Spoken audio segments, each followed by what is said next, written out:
الحمد لله نحمده ونستعينه ونستغفره ونؤمن به ونتوكل عليه ونعوذ بالله من شرور أنفسنا ومن سيئات أعمالنا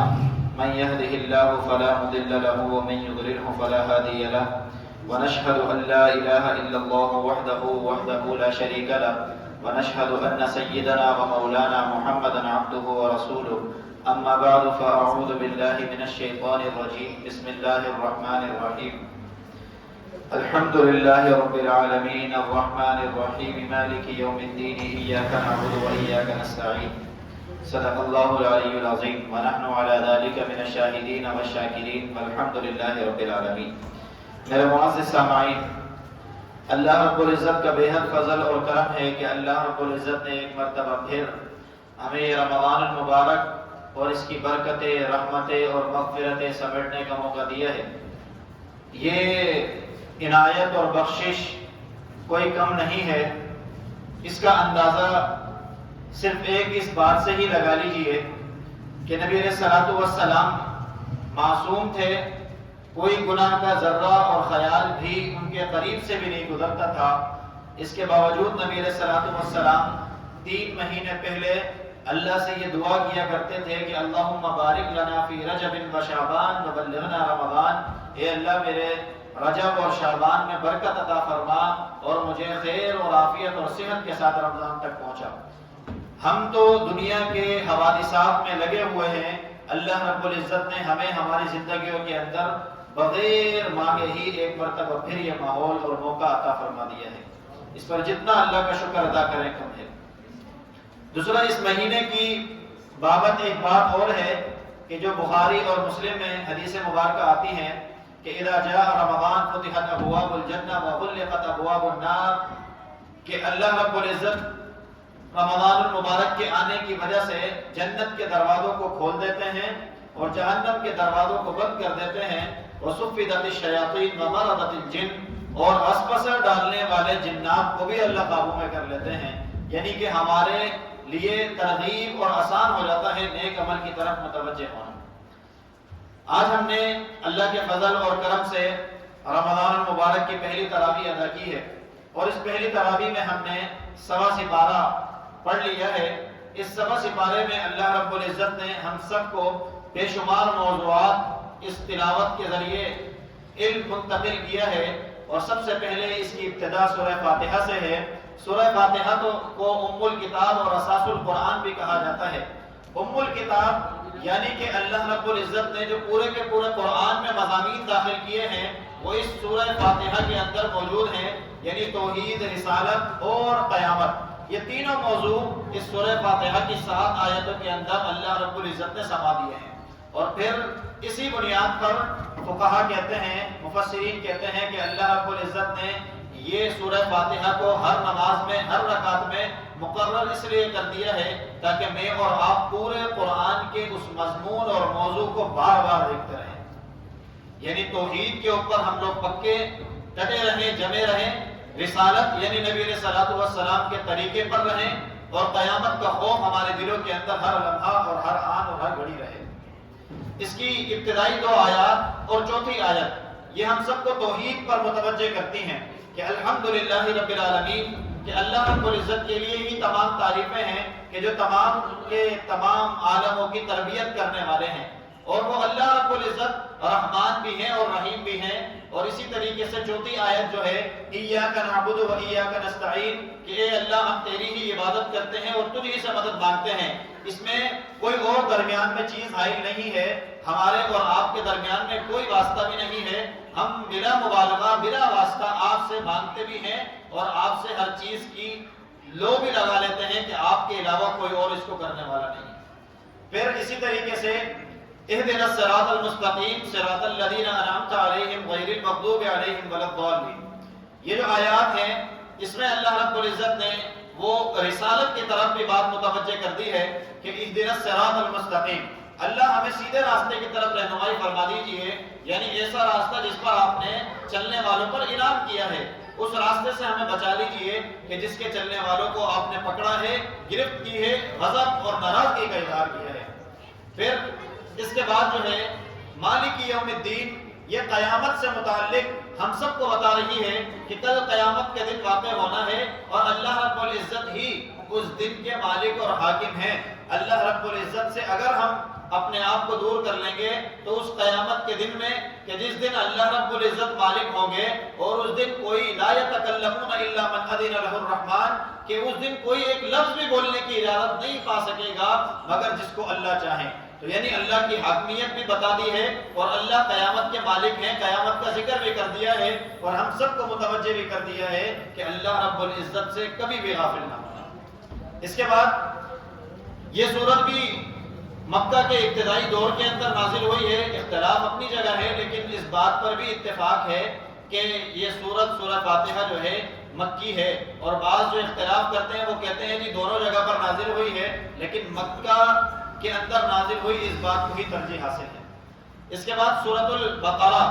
یہ مدنی سورہ ہے، اور اس پر تمام فقہاء اور مفسرین کا اتفاق ہے، یہ سورت مدنی ہے اور مدینہ کے ابتدائی دور کے اندر نازل ہوئی، ہجرت مدینہ جب نبی علیہ السلام نے کی۔ اس میں 286 آیات ہیں، اور اللہ رب العزت نے اس سورت کے اندر بے شمار مضامین اللہ رب العزت نے بیان کیے ہیں۔ اس سورت کی ابتدا میں اللہ رب العزت ایمان والوں کی صفات بیان کر رہے ہیں، اور پھر ایمان والوں کے ساتھ کافروں کا ذکر کر رہے ہیں، اور کافروں کے ساتھ ایک اور گروہ ہے جو کہ منافقین ہیں۔ اللہ رب العزت نے یہاں پر ایمان والوں کو بہت تھوڑی تفصیل سے بیان کیا، اس سے بھی زیادہ کم لفظ اللہ نے استعمال کیے کافروں پر، لیکن سخت ترین الفاظ اللہ رب العزت نے بیان کیے ہیں منافقوں پر۔ یعنی ایک ایمان والا ہے جو اللہ رب العزت پر اپنے کلمے کو ظاہر کرتا ہے، اپنے دل کو اللہ پر مطمئن رکھتا ہے، اللہ رب العزت نے اس کی نشانیاں بتائی ہیں کہ الذین یؤمنون بالغیب، اللہ کو بھی نہیں دیکھا، اللہ کے نبی کو بھی نہیں دیکھا ہے، غیب پر ایمان لایا ہے، ویقیمون الصلاۃ، اور وہ نماز بھی قائم کرتا ہے، اور اللہ کے دیے ہوئے مال میں سے خرچ بھی کرتا ہے، اور آخرت پر بھی ایمان رکھتا ہے۔ یہ چاروں صفات بیان ہوئی۔ اس کے بعد اللہ رب العزت نے بتایا اولئک علی ھدی من ربہم، یہی لوگ ہدایت پر ہیں، یہی لوگ کامیاب ترین لوگ ہیں۔ پھر اس طرح ان الذین کفروا سواء علیہم انذرتہم ام لم تنذرہم لا یؤمنون، کہ کافر تو وہ ہیں کہ جن کو آپ قرآن کی آیتیں پڑھ کر سنائیں، ڈرائیں یا نہ ڈرائیں، ان کو کوئی فرق نہیں پڑتا، اللہ نے ان کے دلوں پر مہر لگا دی ہے، وہ کبھی بھی ایمان کی طرف متوجہ نہیں ہوں۔ اس کے بعد اللہ رب العزت نے منافقین کا تذکرہ کیا۔ منافقین کہ جو ایمان کو تو ظاہر کرتے ہیں کہ ہم ایمان رکھتے ہیں، لیکن ایمان کے خلاف عمل کر رہے ہوتے ہیں، اور پھر ایمان اور اللہ کا استہزاء کرتے ہیں، یہ ان کی سب سے بڑی دلیل ہوتی ہے۔ اور ان کی ایک نشانی یہ ہے کہ وَمِنَ النَّاسِ مَن يَقُولُ آمَنَّا بِاللَّهِ وَبِالْيَوْمِ الْآخِرِ وَمَا هُمْ بِمُؤْمِنِينَ، وہ ایمان نہیں رکھتے ہیں، اور پھر ان کی یہ صفت کہ يُخَادِعُونَ اللَّهَ، یہ اللہ کو دھوکہ دینا چاہتے ہیں، لیکن اللہ کو دھوکہ نہیں دے سکتے ہیں، یہ تو اپنے آپ کو دھوکہ دے رہے ہیں۔ ان کے دلوں کے اندر مرض ہے، یہ اللہ کو دکھانا چاہتے ہیں کہ ہم اللہ رب العزت سے مذاق اور استہزاء کر رہے ہیں، لیکن اللہ کا کوئی استہزاء نہیں کر سکتا۔ اللہ یستہزئ بہم، بلکہ اللہ ان کے ساتھ کھیل رہے ہیں، جو یہ اللہ کے ساتھ اپنے چیمے گوئیاں کرتے ہیں، اللہ کے معاملات کے اندر دخل اندازی کرتے ہیں، اور اللہ کے نبی کو ایسا دکھاتے ہیں کہ ہم بہت پارسا ہیں، لیکن ہوتے کچھ بھی نہیں ہیں۔ اسی لیے اللہ رب العزت جانتے ہیں اللہ رب العزت کے پیغمبر کے ساتھ کون ہے اور کون نہیں ہے، اور اللہ کے نبی کو اللہ رب العزت نے یہ ساری کی ساری باتیں واضح کر دی تھی، بتا دی تھی کہ کون آپ کے ساتھ ہے اور کون آپ کے ساتھ نہیں ہے۔ اولئک الذین اشتروا الضلالۃ بالھدی، کہ یہ لوگ ہدایت کو چھوڑ کر گمراہی کو خرید لیتے ہیں۔ فما ربحت تجارتہم، جو تجارت ان لوگوں نے کی ہے یہ بڑے ہی خسارے والی تجارت ہے جس کے اندر یہ لوگ پڑ گئے ہیں۔ پھر اس کے بعد اللہ رب العزت ایمان والوں کو فرما رہے ہیں، بلکہ سارے ہی لوگوں کو فرما رہے ہیں، یا ایھا الناس اعبدوا ربکم، جتنے بھی لوگوں کو اللہ نے پیدا کیا ہے اللہ فرما رہے ہیں کہ اعبدوا ربکم الذی خلقکم، اس رب کی عبادت کرو کہ جس نے تمہیں پیدا کیا، تمہارے پہلے والوں کو بھی اسی نے پیدا کیا، لعلکم تتقون، تاکہ تم اللہ کا تقوی اختیار کر لیں۔ تقوی کے معنی ابھی سے ذہن میں رکھ لیجئے کہ جہاں بھی تقوی کا معنی آتا ہے، تقوی سے مراد یہ نہیں ہوتا کہ اللہ کا ڈر، اللہ کا خوف، صرف اس لفظ سے اس کا معنی کر دینا کافی نہیں ہے۔ اللہ رب العزت کا تقوی یہ ہے کہ اللہ رب العزت کے ڈر کی وجہ سے یا اللہ کی محبت کی وجہ سے لیکن نیک عمل پر جمے رہے۔ جس طریقے سے ایک مثال اس کی چھوٹی سی ہے، بہت معمولی سی، کہ والدین اپنے بچوں سے کبھی بھی نفرت نہیں کرتے، والدین اپنے بچوں سے محبت کرتے ہیں، اور پھر خصوصاً ماں کی محبت کی تو انتہا بھی نہیں ہوتی ہے۔ اللہ رب العزت کی محبت کو تعبیر کرنے کے لیے بیان کیا جاتا ہے کہ اللہ 70 ماہوں سے زیادہ محبت کرتے ہیں۔ تو جو 70 ماہوں سے زیادہ محبت کرنے والا رب ہے، یعنی کہ بہت ہی انتہا نہیں ہے اس کی محبت کی، تو وہ اللہ رب العزت اپنے بندوں کو صرف ڈرانا نہیں چاہتے ہیں، وہ اللہ رب العزت صرف اور صرف اپنے بندوں کو ہر وقت دھمکانا نہیں چاہتے ہیں، بلکہ اللہ ہر وقت یہ چاہتے ہیں کہ بس بندہ مجھ سے جڑا رہے، جیسے کہ ماں چاہتی ہے کہ بندہ میرے علاوہ، میرا بیٹا میرے علاوہ کسی کے پاس نہ جائے۔ تو لعلکم تتقون، اللہ کی محبت اور اللہ کے خوف کی وجہ سے بس عمل ٹھیک کر لیں، یہ اللہ رب العزت چاہتے ہیں۔ جیسے وہ بچہ ہوتا ہے، ماں کبھی اس کو پیار سے بھی متوجہ کرتی ہے کہ بیٹا یہ فلاں کام ہے، یہ غلط ہے، اس بات کی طرف نہیں جانا۔ بچہ مان جاتا ہے تو ماں خوش ہو جاتی ہے، اس کی جو اس کام کی وجہ سے اس کا مقصد ہوتا ہے، سمجھانے کا مقصد ہوتا ہے، وہ مقصد حاصل ہو جاتا ہے۔ تو اللہ کا بھی مقصد یہی ہے کہ اللہ کی طرف متوجہ ہو جائے۔ لیکن جو لوگ اللہ کی ترغیب کی آیات سے متوجہ نہیں ہوتے، تو پھر اللہ رب العزت نے ان کے لیے انذار بھی رکھا ہے کہ ڈرایا جائے۔ جیسے کہ ایک ماں ہوتی ہے کہ اپنے بچے کو بھی ڈرانا شروع کر دیتی ہے کہ بیٹا یہ کام نہیں کرنا، فلاں بات ہو جائے گی، اگر فلاں چیز کو تم نے ہاتھ لگا لیا تو ہاتھ جل جائیں گے۔ اللہ رب العزت سے کبھی خوف، کبھی کس بات کا خوف، تو ماں چاہتی ہے کہ میرا بیٹا سیدھا ہو جائے۔ اللہ بھی یہی چاہتے ہیں کہ بندہ صرف اور صرف اللہ کی طرف رہے، اللہ کے علاوہ کسی سے لو نہ لگے۔ پھر اس کے بعد اللہ رب العزت نے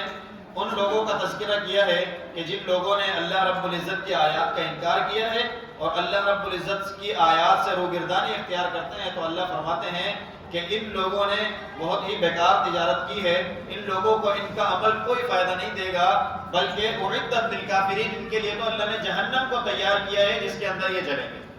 اور ان لوگوں کے لیے بشارت ہے، وبشر الذین آمنوا، کہ وہ لوگ جو ایمان لائے ہیں، نیک عمل کیے ہیں، اللہ نے ان کے لیے بشارت رکھی ہے، ان کو اللہ جنتوں کے اندر داخل کریں گے، ایسی جنت ہوگی کہ جن کے نیچے سے نہریں بہ رہی ہوں گی، اور وہ اس میں پاک صاف ہو کر ہمیشہ کے لیے داخل ہو جائیں گے۔ اس کے بعد وہ معاملہ ہے کہ جو حضرت آدم علیہ السلام کی تخلیق کا معاملہ ہے۔ حضرت آدم علیہ السلام کو اللہ رب العزت نے جب پیدا کرنے کا، بنانے کا ارادہ کیا، تو اس وقت ملائک نے اللہ رب العزت سے کہا، اللہ آپ اس انسان کو کیوں بنا رہے ہیں؟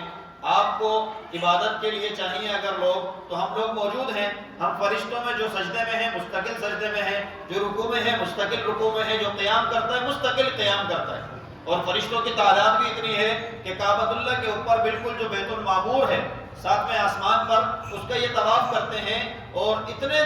ملائک اللہ کے پاس موجود ہیں کہ کعبہ بیت المعمور پر اگر ایک دفعہ وہ طواف کر لے تو اس کی ساری زندگی، مطلب اس دنیا کی زندگی لگا لیں، قیامت تک دوبارہ باری نہیں آئے گی۔ تو ملائک کی تعداد اتنی ہے، اور وہ اللہ رب العزت کے لیے مستقل حمد و ثنا میں لگے ہوئے ہیں۔ تو انہوں نے کہا کہ اللہ آپ کو کیا ضرورت ہے کہ آپ اس انسان محترم کو بنا رہے ہیں؟ اللہ رب العزت نے ایک ہی بات کہی، انی اعلم ما لا تعلمون، میں بنا رہا ہوں، میں جانتا ہوں، تمہیں علم نہیں ہے، زیادہ باتیں مت کرو۔ اور پھر اللہ رب العزت نے کچھ چیزیں جو ہے حضرت آدم علیہ السلام کو بھی سکھائیں اور پھر ملائک کو بھی سکھائیں، لیکن آدم علیہ السلام نے ان چیزوں کو بیان کیا۔ اللہ رب العزت نے کہا اطمینان رکھو، یہ انسان محترم جو ہے اس دنیا کے اندر اللہ کی حاکمیت کو نافذ کرے، اللہ کے علاوہ کسی اور کے آگے یہ سجدہ ریز نہیں ہوگا۔ یقیناً اللہ رب العزت آج بھی ان مجلسوں کو کہ جو اللہ کے ذکر کے لیے اپنے آپ کو جمع کر لیتی ہیں، اپنے وقت کو اللہ کے دین کو سمجھنے کے لیے مسخر کر لیتے ہیں، اللہ رب العزت ملائک کو جمع کرتے ہیں اور ان کو دکھاتے ہیں کہ دیکھو جن بندوں کے لیے تم کہتے تھے کہ یسفک الدماء، یہ زمین میں جا کر خون ریزی کریں گے، تمہیں غلط تصور تھا، تمہیں علم ہی نہیں تھا، دیکھو یہ میرے بندے اس دنیا کے حوادثات کے باوجود میرے ذکر کو سمجھنے کے لیے بیٹھے ہوئے۔ اللہ فخر کرتے ہیں، اور وہ فخر اس انداز کا ہوتا ہے، انی اعلم ما لا تعلمون، کہ میں جانتا ہوں تمہیں علم نہیں ہے۔ اس کے بعد اللہ رب العزت نے وہ تذکرہ کیا ہے کہ آدم علیہ السلام کو بنانے کے بعد سارے کے سارے ملائک کو اللہ رب العزت نے سجدہ کرنے کا حکم دیا، اور پھر سارے کے سارے سجدے میں گر گئے سوائے ابلیس کے۔ ابلیس کے بارے میں یہ آتا ہے کہ یہ جو ہے ملائک میں سے تو نہیں ہے، جنات میں سے ہے، لیکن ملائک کے ساتھ رہنے کی وجہ سے اور اللہ رب العزت کے تاکیداً حکم کی وجہ سے، کہ اللہ نے جو حکم دیا تھا سجدہ کا، وہ سب کو دیا تھا، کلہم اجمعون، کہ سارے ہی سجدہ کریں گے یہاں جو موجود ہیں، ایک بھی ایسا باقی نہ رہے جو سجدہ نہ کرے۔ اب جب یہ وہاں موجود تھا اور سجدہ نہیں کیا، اور سجدہ نہ کرنے کے بعد دلیلیں بھی پیش کی کہ آپ نے تو اس کو مٹی سے بنایا، مجھے آپ نے آگ سے بنایا، تو مٹی تو وہ ہے جو دھول ہے، زمین میں جا کر گرتی ہے، اور میں آگ ہوں، آگ جب بھی جلائی جائے گی وہ آسمان کی طرف اٹھے گی۔ مجھے ترجیح حاصل ہے، میں اپنے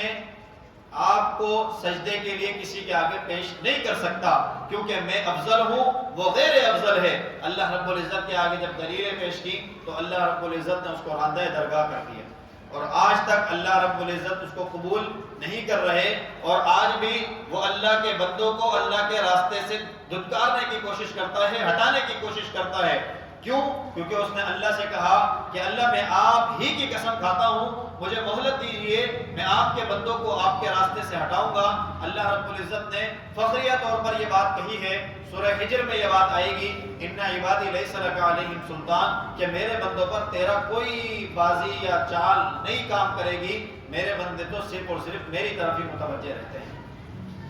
پھر اس کے بعد اللہ رب العزت نے بنی اسرائیل کا تذکرہ کیا ہے۔ بنی اسرائیل وہ قوم ہے کہ جس کو اللہ رب العزت نے بے تحاشا نعمتوں سے نوازا، اللہ رب العزت نے ان کے اوپر بخشش اور عنایت کی انتہا کر دی۔ اللہ رب العزت نے ان کی طرف ملائک بھی بھیجے ہیں، اللہ رب العزت نے ان کی طرف اتنے پیغمبر بھیجے ہیں جتنے کسی اور کی طرف نہیں بھیجے۔ ایک ایک علاقے کے اندر پیغمبر موجود ہے، چند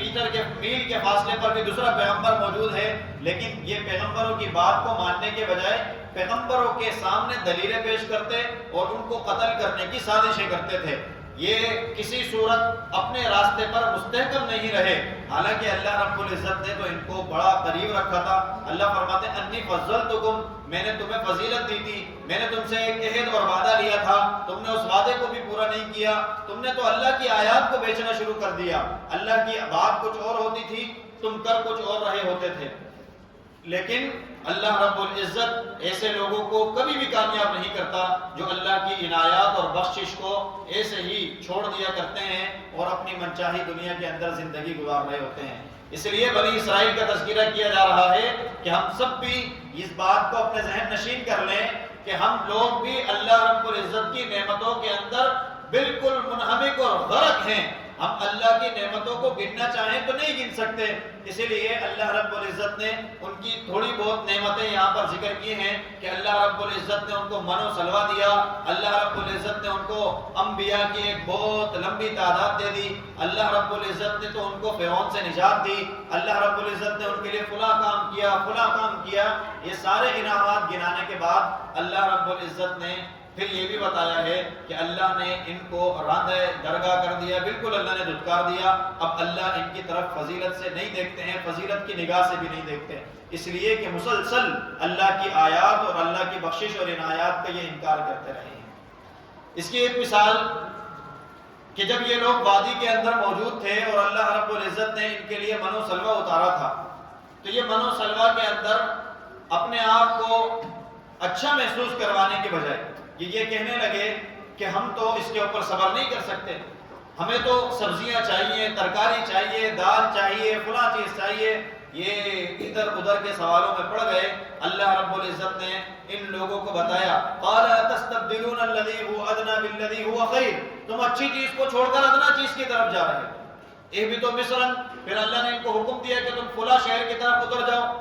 قوم عمالقہ جو موجود ہے، اللہ رب العزت ان کے اوپر دہشت طاری کریں گے، اللہ تمہیں فتح دے دیں گے۔ تم اب تک میدان کے اندر موجود ہو، اللہ نے بادلوں سے سایہ کیا، اللہ رب العزت نے تمہارے 12 قبیلے تھے، 12 چشموں کو جاری فرما دیا۔ اللہ رب العزت نے کسی صورت کے اندر بھی تمہارے درمیان جھگڑے کو پسند نہیں کیا، اب بھی تم اللہ کی بات ماننے سے پیچھے ہو۔ اللہ نے کہا ٹھیک ہے، اب تم بستی کی طرف جانا چاہتے ہو تو بستی تمہارے لیے منتظر ہے، تم جاؤ، اللہ ان کے دلوں کے اندر دہشت ڈالیں گے اور اللہ تمہیں فتح دے دیں گے۔ لیکن ان لوگوں نے اس شہر کی طرف بھی پیش قدمی نہیں کی اور موسیٰ علیہ السلام سے کہا کہ آپ انت وربک فقاتلا انا ہاہنا قاعدون، آپ اور آپ کا رب جا کر لڑیں، ہم یہاں بیٹھے انتظار کر رہے ہیں کہ دیکھتے ہیں کہ تم کامیاب ہوتے ہو یا ناکام ہوتے ہو۔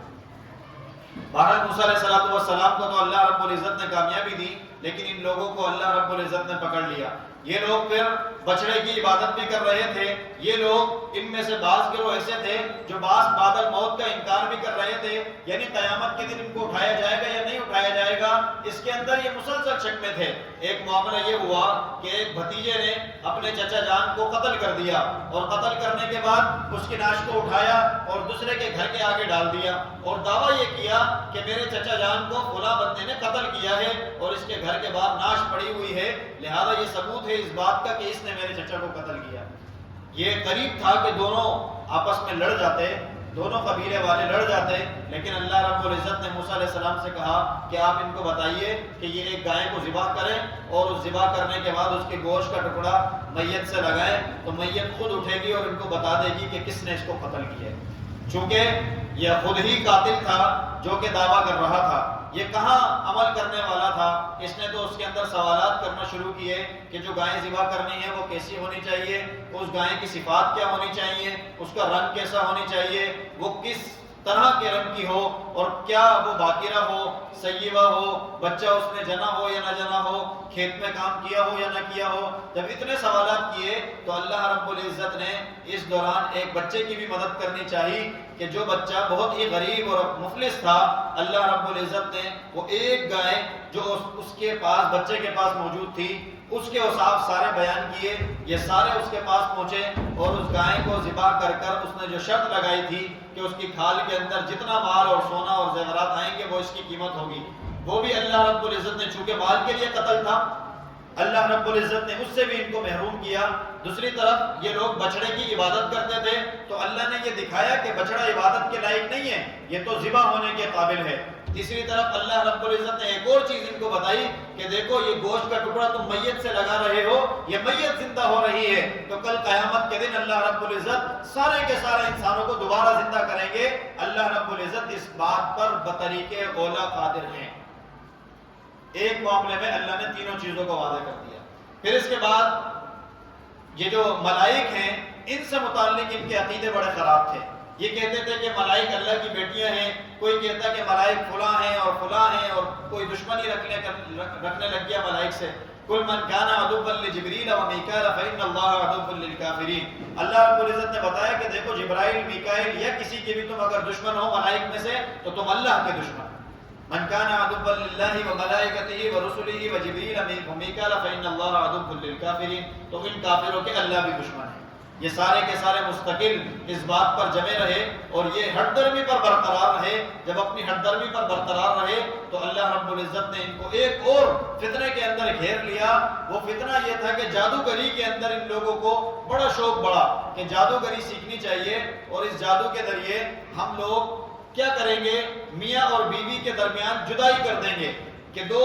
گھر والے میاں اور بیوی اگر سکون سے رہ رہے ہیں تو ان کو سکون سے رہنے نہیں دیں گے، بلکہ ان کے درمیان افتراق اور جدائی ڈالیں گے۔ یہ جادو سیکھا کرتے تھے الٹا سیدھا، لیکن سکھانے والی ذات بھی اللہ ہی کی ہیں۔ اللہ رب العزت نے دو فرشتے ہاروت اور ماروت کو بابل شہر کی طرف بھیجا، اور پھر اللہ رب العزت نے ان کو کہا کہ دیکھو تم ان کے شہر کی طرف جاؤ اور ان کو تم بتا دینا کہ ہم اللہ کی طرف سے بھیجے گئے ایک آزمائش ہیں، ہم جادو تو سکھا رہے ہیں لیکن یہ جادو آزمائش ہے، فتنہ ہے، تم اس فتنے سے باز رہو، جادو نہ سیکھو۔ لیکن یہ پھر بھی سیکھتے تھے۔ اللہ رب العزت نے ملائک کو یہ بھی بتایا کہ ان کو بتا دینا وما هم بضارین بہ من احد الا باذن اللہ، تم کسی کو نقصان نہیں پہنچا سکتے مگر جس کو اللہ چاہیں گے، جتنا چاہیں گے اتنا نقصان پہنچاؤ گے۔ یہاں بھی اللہ توحید بتا رہے ہیں کہ دیکھیں کرتے سب کچھ اللہ ہے،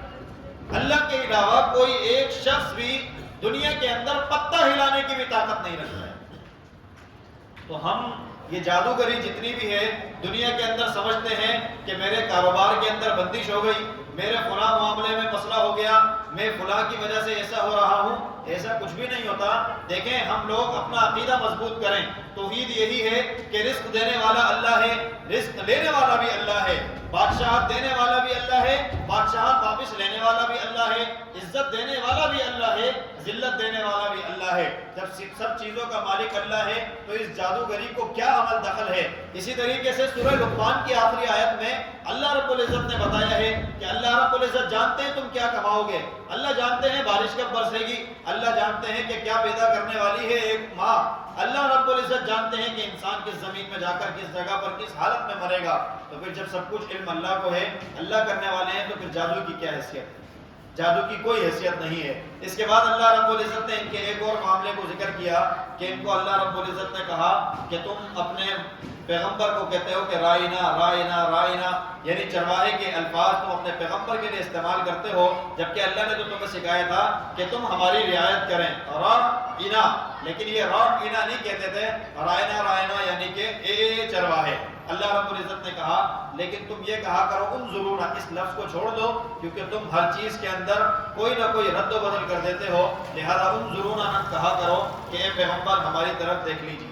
اس کے بعد فرمایا کہ ما ننسخ من آیت او ننسها نأتی بخیر او مثلها، کہ اللہ رب العزت کسی بھی آیت کو منسوخ نہیں کرتے قرآن کریم کے اندر۔ اگر اللہ کسی آیت کے منسوخ کو کر دیتے ہیں تو کہیں آیت منسوخ ہوتی ہے حکم باقی ہوتا ہے، کہیں حکم باقی ہوتا ہے آیت منسوخ ہو جاتی ہے۔ اللہ رب العزت نے اس کی بہت سی مثالیں قرآن میں دی ہیں اور اس کی مثالیں تفاسیر میں بھی آتی ہیں۔ ایک قرآن کریم سورہ نور کی آیت ہے الزانیۃ والزانی، اس طریقے کی آیت ہے، یہ پہلے آیت تھی الشیخۃ والشیخۃ اذا زنیا فاجلدوہما، کہ بوڑھے مرد اور عورت اگر زنا کر لیں تو اللہ نے یہ آیت منسوخ کر دی، یعنی اس کی تلاوت منسوخ کر دی، لیکن حکم آج بھی باقی ہے۔ اسی لیے اللہ رب العزت قرآن کریم کی کوئی آیت اگر تلاوت اس کی منسوخ کرتے ہیں تو اس کا مطلب یہ نہیں ہوتا کہ اللہ نے پہلے نعوذ باللہ من ذالک غلط بیان کر دیا تھا اب اس کو صحیح کر دیا۔ اللہ غلط نہیں کرتے، اللہ رب العزت اس سے بہتر لانے کے لیے اس پہلی تلاوت کو یا پہلے حکم کو منسوخ کر دیتے ہیں۔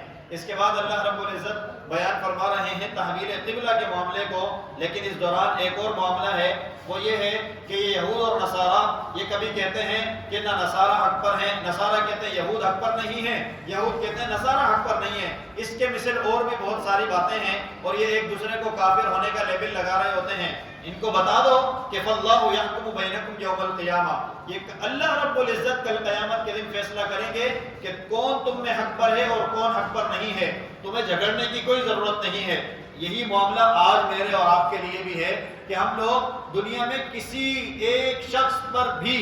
یہ بہتان نہ لگائیں کہ یہ کافر ہے، یہ فاسق ہے، یہ فاجر ہے۔ اللہ کے لیے عمل کر رہے ہیں، اللہ کے لیے کرتے رہیں، مستقل مزاجی سے کرتے رہیں، اللہ رب العزت کے بندوں کے ساتھ رحم کا معاملہ مستقل کرتے رہیں۔ اللہ کے پیغمبر کے ساتھی حضرت صدیق اکبر رضی اللہ تعالیٰ عنہ بڑے فضیلت والے تھے، انہوں نے صرف ایک بندے سے اپنی بیٹی حضرت عائشہ صدیقہ طیبہ طاہرہ رضی اللہ تعالیٰ عنہ پر جب تہمت لگائی گئی تو حضرت صدیق اکبر رضی اللہ عنہ نے اس بندے سے جو اس کے اوپر خیرات اور صدقات اور اس کے خرچے اٹھاتے تھے بند کر دیے۔ اللہ نے کہا وَلَا يَأْتَلِ أُولُو الْفَضْلِ مِنْكُمْ وَالسَّعَةِ أَنْ يُؤْتُوا أُولِي الْقُرْبَى، فضیلت والے لوگ چھوٹے چکروں میں تھوڑی پڑتے ہیں، فضیلت والے تو اللہ کے لیے دیتے ہیں، وہ اپنے قریبی لوگوں کو دیتے رہیں۔ پھر حضرت صدیق اکبر نے ساری زندگی اس کا وظیفہ جاری رکھا۔ میرے اور آپ کے لیے بھی یہی ہے کہ ہم لوگوں کو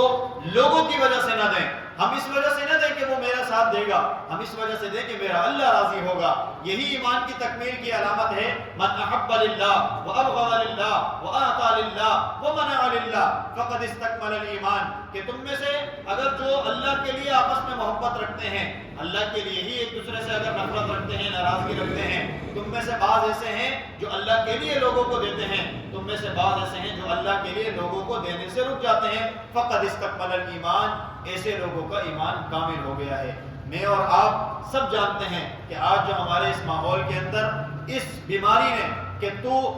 فاسق ہے، تو فاجر ہے، کافر ہے، دین سے کوئی تعلق نہیں ہے، اس جملوں کے اندر ایسی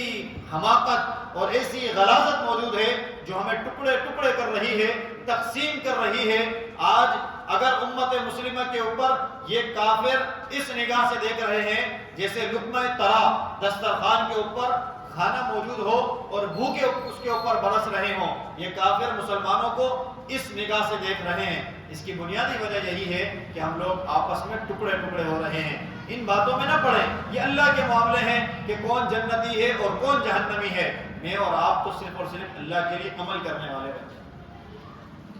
اس کے بعد اِنَّا أَرْسَلْنَاكَ بِالْحَقِّ بَشِيرًا وَنَذِيرًا، اللہ رب العزت اپنے پیغمبر کو فرما رہے ہیں، نبی علیہ الصلوۃ والسلام کو، اے نبی ہم نے آپ کو حق کے ساتھ بھیجا ہے اور آپ خوشخبری بھی دیتے ہیں اور آپ ڈراتے بھی ہیں۔ یعنی نبی علیہ الصلوۃ والسلام تو سراپا رحمت ہیں، اس کے باوجود بھی چونکہ اللہ کے نبی کے اندر رحمت غالب ہے، جیسے ماں کے اندر رحمت غالب ہوتی ہے، وہ اپنے بچے کو برے عمل سے روکنے کے لیے ڈراتی بھی ہے اور سمجھاتی بھی ہے، دونوں صفات موجود ہیں۔ اسی لیے اللہ کے نبی کو فرمایا کہ آپ بشیر بھی ہیں اور آپ نذیر بھی ہیں۔ اس کے بعد الذین آتیناہم الکتاب یتلونہ حق تلاوتہ، جن لوگوں کو اللہ نے کتاب دی ہے، تورات، زبور، انجیل، یہ جو کتابیں دی ہیں یہ تلاوت بھی کرتے ہیں حق تلاوتی، اولئک یؤمنون بہ ومن یکفر بہ فاولئک هم الخاسرون، جو ان کتابوں پر ایمان رکھتے ہیں وہ ایمان والے ہیں، یقین رکھتے ہیں، اور جو لوگ ان کا انکار کرتے ہیں وہ خسارے میں ہیں۔ اس کے بعد حضرت ابراہیم علیہ السلام کا تذکرہ ہے کہ ابراہیم علیہ السلام کو اللہ رب العزت نے کعبۃ اللہ کی بنا کا حکم دیا، اور بنا کر دینے کے بعد حضرت ابراہیم علیہ السلام نے اپنے بیٹے اسماعیل علیہ السلام کی مدد سے یہ کعبۃ اللہ کی تعمیر کی، اور کعبۃ اللہ کی تعمیر کے لیے اللہ رب العزت نے جو ترتیب رکھی کہ اس کی بنا ہو رہی تھی، تو اللہ رب العزت سے انہوں نے مدد مانگی کہ اللہ اب ہم اس کو تعمیر کو بنا کو اوپر کیسے کریں، تو اللہ رب العزت نے وہ جو ایک پتھر تھا وہ ایسا بنا دیا کہ وہ ان کے حکم سے ان کے تابع ہو گیا، اور کبھی وہ اوپر ہو جاتا، لفٹ کا کام کرتا تھا وہی پتھر، کبھی اوپر چلا جاتا، اور اگر کوئی پتھر اور اینٹ اٹھانی ہوتی تو وہ اٹھانے کے لیے نیچے بھی آ جاتا اور پھر واپس اس جگہ پر لے جاتا جہاں وہ نصب کرنی ہوتی تھی۔ میں اور آپ آج اس جگہ کو مقام ابراہیم کے نام سے جانتے ہیں۔ اللہ رب العزت نے اس کو مصلی قرار دیا کہ نماز پڑھنے کی جگہ ہے۔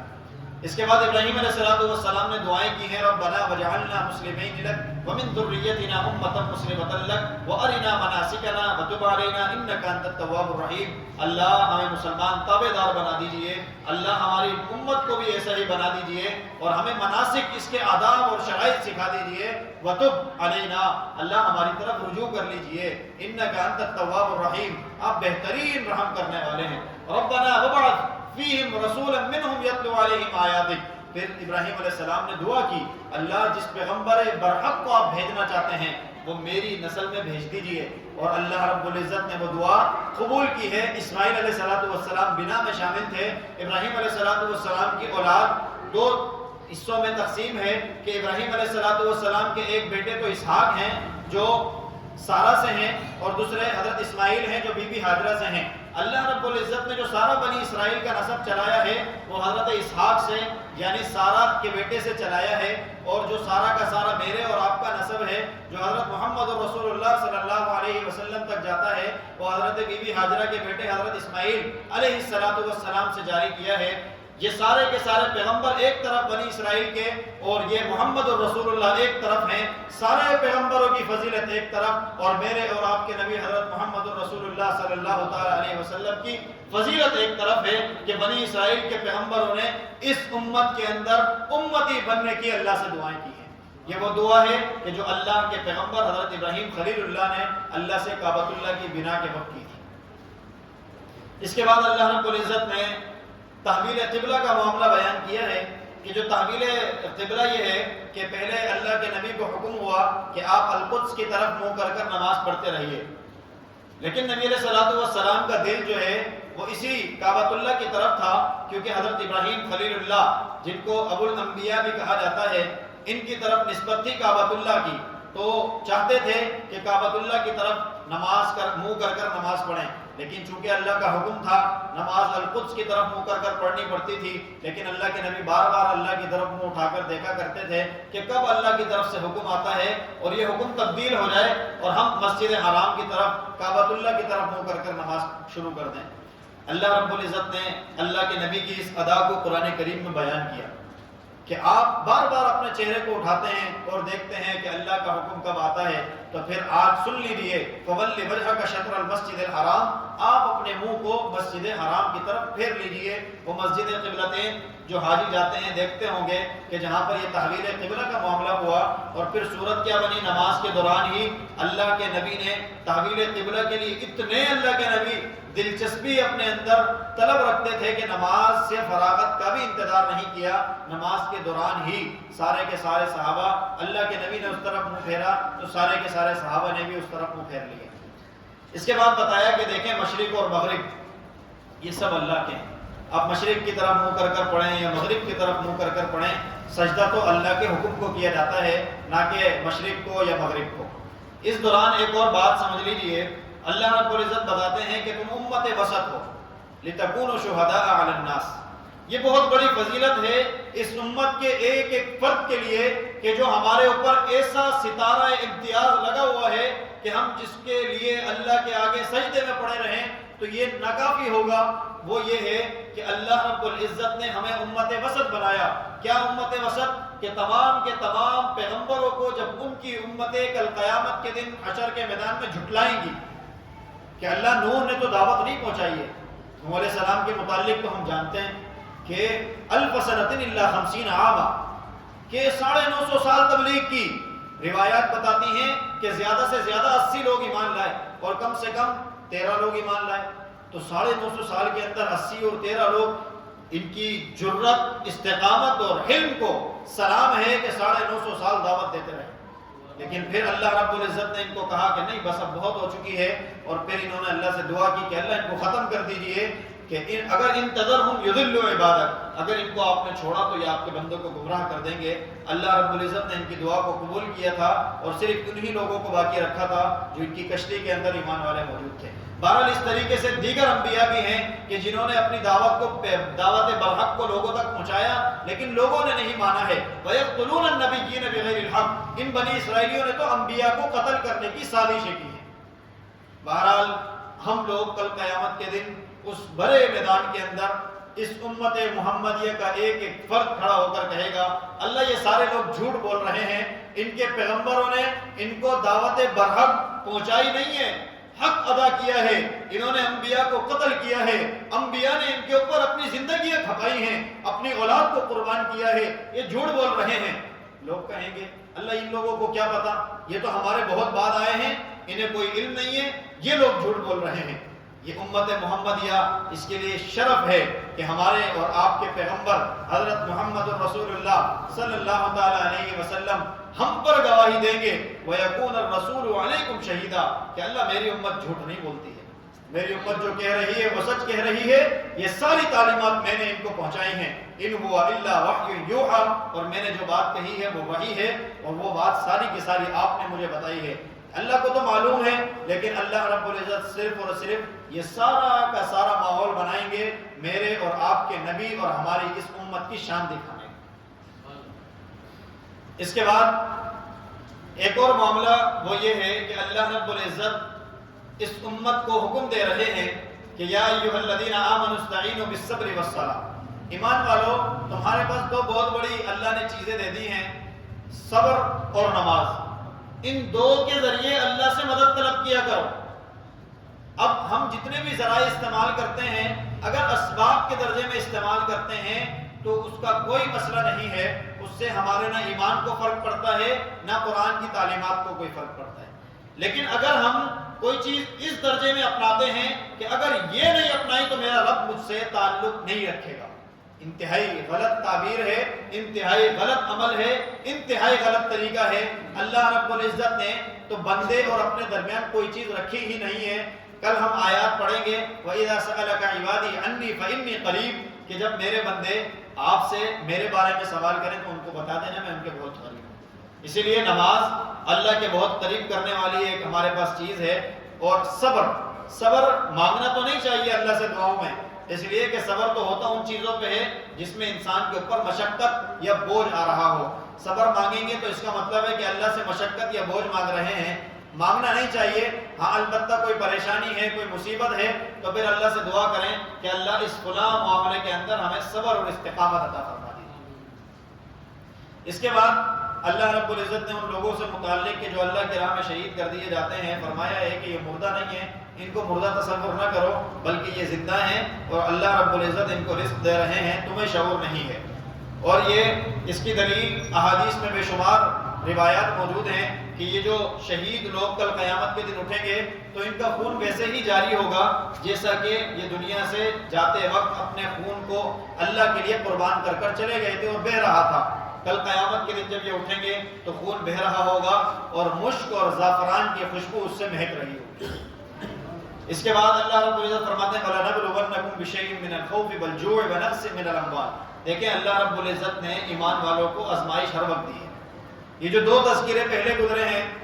میں نے اور آپ نے پوری کی پوری جھلک دیکھی کہ یہ بنی اسرائیل ایک طرف رکھیں، حضرت ابراہیم علیہ السلام کو ایک طرف رکھیں۔ بنی اسرائیل کو اللہ نے مالا مال کیا ہے نعمتوں سے، لیکن ابراہیم علیہ السلام کی زندگی دیکھیں تو پیدا کیے گئے آزر کے گھر میں جو بت بناتے تھے، بت بیچتے تھے،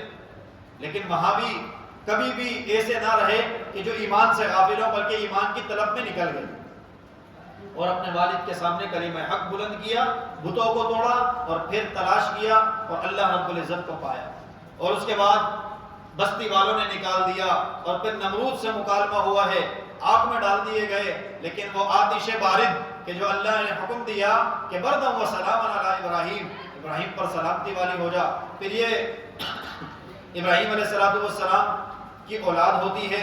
اولاد کو چھوڑنے کا حکم ہو جاتا ہے کہ اس کو اللہ کے یہاں چھوڑ دو، اللہ کے گھر کے پاس۔ نہ کوئی پہاڑ، نہ کوئی وہاں پر گھر ہے، نہ پینے کا سامان موجود ہے، نہ کھانے کا سامان موجود ہے، اللہ کے حکم سے چھوڑتے ہیں، پیٹ پھیر کر ایسے جاتے ہیں کہ پلٹ کر بھی نہیں دیکھتے ہیں۔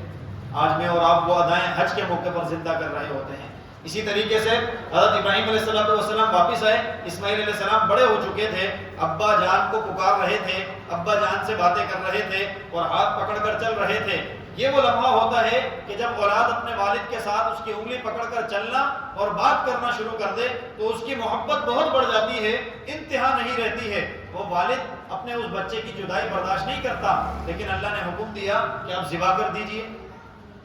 اللہ کے پیغمبر اس صفت کے اوپر بھی، اس حکم پر بھی پورے اترے ہیں۔ یہ بات ہے حضرت ابراہیم علیہ السلام کی۔ دوسری طرف بنی اسرائیل ہے، ناشکرے ہیں۔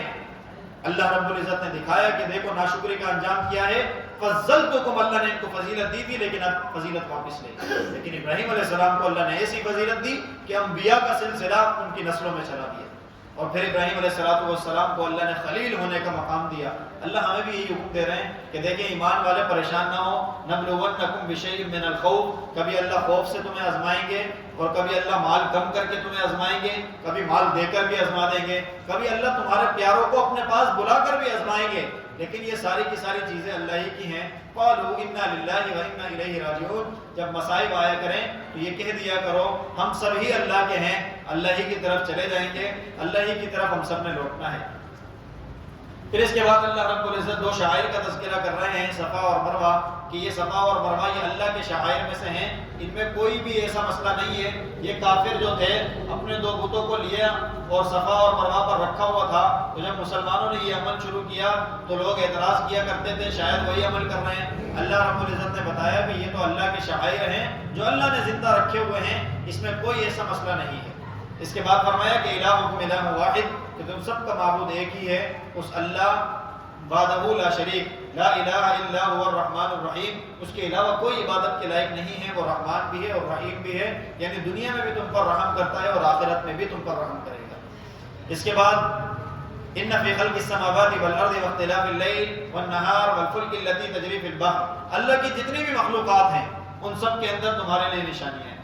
اللہ رب العزت نے سمندر کے اندر یہ پہاڑ جیسی کشتیاں چلا دی ہیں، یہ کس کے حکم سے ٹھہری ہوئی ہیں؟ یہ اللہ کے حکم سے ٹھہری ہیں۔ اللہ کے حکم کے بغیر کوئی شے بھی اپنی جگہ برقرار نہیں رہ سکتی ہے۔ اس کی بہت بڑی دلیل میرے اور آپ کے سامنے تو موجود ہے۔ وہ ٹائٹینک بنانے والے جو دعویٰ کر رہے تھے کہ یہ بہت بڑا ہے، کوئی اثر نہیں ہوگا، کبھی نہیں ڈوبے گا، اس کو بقا ہے، اس کو تو کبھی فنا نہیں ہے، لیکن وہ پہلے ہی سفر میں ہم سب جانتے ہیں کہ ایسا فنا ہوا کہ آج بھی اس کا ملبہ ڈھونڈ رہے ہیں، تلاش کر رہے ہیں۔ اس لیے کہ اللہ رب العزت کے حکم سے ہر چیز ٹھہرتی ہے اور چلتی ہے۔ اللہ کے حکم کے بغیر ہم کوئی بھی کچھ بھی کرنے کے قابل نہیں ہے۔ اس لیے ہم سب کو یہی عقیدہ ہونا چاہیے کہ ہم جو کچھ کر رہے ہیں یہ اللہ ہی کے حکم سے ہو رہا ہے۔ ہم سب تو صرف اور صرف ایک آلے کا کام کر رہے ہیں۔ آلہ وہ ہوتا ہے کہ جس کی مدد سے ہم کوئی کام کرتے ہیں، لائٹ، پنکھے، بجلی، گاڑیاں صحیح کر لیتے ہیں، تو اس میں اس آلے کا کمال نہیں ہوتا ہے، جو کر رہا ہوتا ہے مہارت اس کاریگر کی ہوتی ہے۔ اس دنیا کے بنانے والے اللہ ہیں، وہ اللہ رب العزت ہر شے کے لیے اللہ رب العزت ہی ہر شے کے مالک ہیں، اور ہر شے کی صفات اللہ ہی کی ہیں، اور ہر شے کے کمالات بھی اللہ ہی کے ہیں۔ اللہ المستجمع لجمیع صفات الکمال، اللہ کے تو معنی ہی یہ ہے جو تمام صفات کمالیہ کو اپنے اندر جمع کرنے والے ہیں۔ اس کے بعد اللہ رب العزت نے ذکر کیا ہے یا ایھا الناس کلوا مما فی الارض حلالا طیبا، لوگوں اللہ کی بہت ساری نعمتیں ہیں کہ جو تمہیں اللہ نے حلال کر دی ہیں، ان میں سے کھایا کرو۔ جن چیزوں سے اللہ نے تمہیں منع کر دیا ہے وہ بہت تھوڑی سی ہیں، ان کو چھوڑ دیا کرو۔ اللہ کے حکم پر عمل کرنے والے بن جاؤ، اللہ کے حکم کے اندر شک میں مبتلا نہ ہوا کرو۔ اولئک الذین اشتروا الضلالۃ بالہدی والعذاب بالمغفرہ، وہ لوگ کہ جنہوں نے اولئک الذین اشتروا الضلالہ، کہ جو پہلے حکم تھا دوسرے رکوع کے اندر سورہ بقرہ کے، وہی یہاں بتایا کہ وہ ضلالۃ بالہدی، انہوں نے گمراہی خریدی ہے ہدایت کو چھوڑ کر، یہ لوگ سارے کے سارے بڑے عذاب کے یہاں اللہ کے یہاں جکڑے جائیں گے۔ اسی لیے ایمان والوں کو چاہیے کہ ان کی صفات سے باز رہیں اور اپنے آپ کو ان صفات کمالیہ پر جمع رکھیں جو اللہ کے پاک لوگوں کی، ابراہیم علیہ السلام ہو، ان کی صفات موجود رکھیں، اپنے اندر ان کو جگا دیں۔ ایمان والوں کی جو صفات ہیں ان کو اپنے اندر جگا دیں، اور پھر اس کے اوپر اپنے آپ کو استقامت کے ساتھ ڈٹائے رکھیں، تاکہ کل قیامت کے دن اللہ رب العزت کے سامنے ہم سب سرخرو ہو سکیں۔ دعا ہے کہ اللہ رب العزت خود مجھے بھی ان باتوں پر عمل کرنے کی توفیق عطا فرمائے، آپ تمام میں سے ہر ایک کو بھی عمل کی توفیق عطا فرما دے۔ وآخر دعوانا ان الحمد للہ رب العالمین۔